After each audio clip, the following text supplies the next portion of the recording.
Welcome to Taking Profits, your compass for navigating the complexities of the market. Accompany Chris Douthit and Karen Clark as they dive into market intricacies to empower you with the insights you need for making informed decisions in stock and option trading. Tune in and elevate your understanding of the markets with Taking Profits. Welcome, everyone, to our first episode of Taking Profits.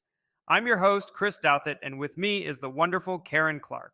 I'm excited for our first episode. How are you doing today, Karen? I'm doing great, Chris. Excited for today's insightful discussion. Absolutely, Karen. Today we're diving into a crucial topic, avoiding losses in the market. But before we get into that, let me share a fascinating concept inspired by a 19th century mathematician, Carl Gustav Jacob Jacobi. You know, Karen, Jacobi had this unique way of approaching problems. He would invert them. Instead of tackling the issue head on, he would start by asking the opposite question. It's a bit like looking at problems from a different angle. That's intriguing, Chris. So, how does this apply to investing? Great question. In the investing world, everyone asks, how do I make money? But Jacobi, much like Charlie Munger and Warren Buffett, would say, how can I avoid losing money? It's a powerful mindset shift because, as Buffett emphasizes, rule number one is never to lose money. So, what's the reasoning behind that? Well, losses are asymmetric. The larger the loss, the more you need to profit to recover. Buffett's philosophy is clear. Protect your capital at all costs. Karen, let me illustrate this with a simple example. If you lose 30% on an investment, you need a 43% gain just to break even. Lose 50%, and you're looking at a 100% gain. It's a compounding challenge that can be hard to recover from. Wow, those numbers really put things into perspective. Absolutely. That's why we want to help our listeners avoid potential pitfalls in the market. Buffett's first rule is to never lose money, and his second rule, well, never forget the first rule. It sounds simple, but it's a profound principle. It makes sense. Protecting your investment should be a top priority. Precisely.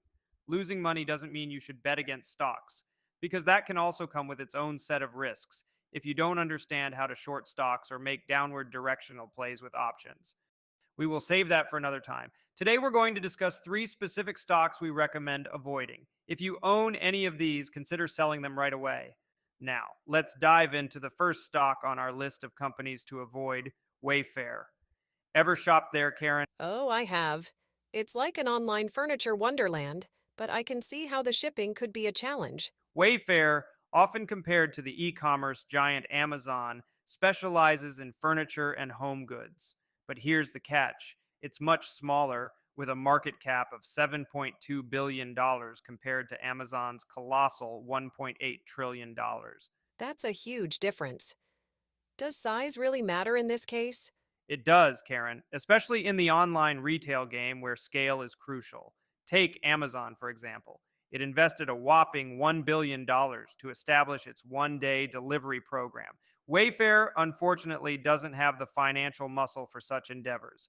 Now, let's talk numbers. Wayfair spends about $300 million annually on capital expenditures, earning it a terrible rating for capital efficiency. That doesn't sound good. But it gets worse. Wayfair carries a hefty $4 billion in debt while holding only $1 billion in cash. With a net debt of $3 billion and an annual net loss of $900 million, the financial outlook is grim. That's quite a risky position. Some analysts predict a positive turn for Wayfair in 2024, but I'm skeptical. The company's focus on home goods and furniture, which are notoriously difficult to ship, creates slim profit margins. And how do we even value a company with these challenges? Great question. Traditional multiples are challenging here. Our discounted cash flow system suggests Wayfair is overpriced, considering its unlikely path to positive cash flow. Beyond the numbers, here's a real-world example. A friend of mine ordered furniture from Wayfair, and it arrived damaged, not once, but 3 times. The poor controls in their operations are a red flag, especially in an industry known for thin profit margins. That's a serious customer service issue. Definitely. It's a tough industry, and with Wayfair's challenges, it's not a stock we'd recommend holding on to. Moving on to our second cautionary tale today, we have Carnival, the behemoth of the cruise industry. Have you ever been on a cruise, Karen? I haven't, Chris. Always seemed like a floating adventure, but I guess there's more beneath the surface. Quite literally, Karen. Carnival is the largest cruise company globally, with big names like Carnival Cruise Line, Costa Cruises, and Princess Cruises under its belt. Now, here's where things get interesting, or concerning, depending on how you look at it. Carnival is swimming in debt to the tune of 31 billion, while its yearly sales are only around 20 billion dollars. That's a massive debt load. Is there any light at the end of the tunnel? Unfortunately, not much. Carnival's most recent bonds carry a 7% interest rate, making that debt quite expensive. Plus, their capital efficiency rating is in the dumps. Capital efficiency is crucial, right? Most definitely. Efficient businesses have ample cash and don't need hefty investments to keep operations going. But Carnival spends about $5 billion annually on capital expenditures just to maintain its massive fleet. Now, let's talk about the profit picture. Despite generating around $20 billion in revenue, Carnival only pockets $1 billion in net income, a slim 5% profit margin. That's not much to show for all that revenue. Exactly, Karen. And while the cruise industry is experiencing a post pandemic travel boom with full ships and high prices, Carnival's profit margin remains lackluster. Carnival recently added two new ships, each costing nearly $1 billion. Running a cruise line is a capital intensive business, from ship construction to maintaining a crew of over 1,000 for each ship. It sounds like an expensive venture. It is, Karen. Carnival has lost 44% for its shareholders over the past decade and 28% over the past 20 years. The bottom line is that this business simply struggles to make money.